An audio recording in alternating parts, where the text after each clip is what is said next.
किती वर्षापासून ही बाजा बनवता तुम्ही? 30-35 वर्ष झाले सर. 35 वर्ष. हो. किती मिळतात तुम्हाला बाज बनवण्याची? 400-350 जशी बाज पाहून छोटी मोठी असेल असं. ही बाज बनवण्याचं कोण शिकवलं? हे जर कोणी येत असेल तर त्याच्याकडे मी बघायचा आणि बघल्याच्या नंतर मी येण्याला सुरुवात केली. किती वर्ष वयाचे असतात तेव्हापासून? त्यावेळेस मी असा समजा 20-25 वर्षाचा. सुरुवातीला आज नायलॉनच्या दोरीने विणताय. हो. अगोदर कशाने विणताय? अगोदर शेतामध्ये जे गवत होतं का त्याला मोळ म्हणतात, त्या मोळाची दोरी करीत होते आणि त्या मोळाच्या दोरीनं बाजा विणत होती. ती विणली. त्याच्यानंतर नारळी सुंब निघालं. नारळी सुंबाच्या नंतर हे नारळी आता नायलॉन निघालं. एका बाजाला किती मीटर लागतं जवळपास?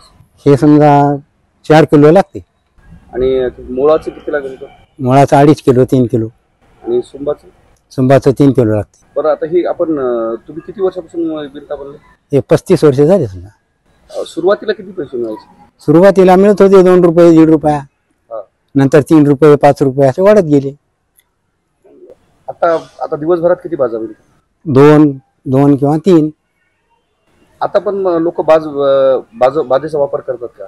करतात ना थोडे थोडे. आता तेवढा वापर राहिला नाही, पण पहिला पूर्वीला जास्त होता. नवीन आता हे कॉट वगैरे ह्या गोष्टी निघाल्या, त्याच्यामुळे विणणाऱ्याचे किती परिणाम झाले? याचे परिणाम बराच कमी झालेला आहे. आता म्हणजे अशी विणणारी माणसं राहिली नाही तेवढी. असं आहे म्हणजे चौकडा काढणं की बाजींना याचे घर कसे फोडायचे हे माहिती करून घ्यावं लागते. किती वेळ लागतो एक बाज विणण्यासाठी? 2-2.5 तास लागतात. बाज विणण्यासाठी लोक कसं बोलवतात? तुम्ही स्वतः जाता? नाही, घरी येतात. घरी येतात किंवा फोन लावतात.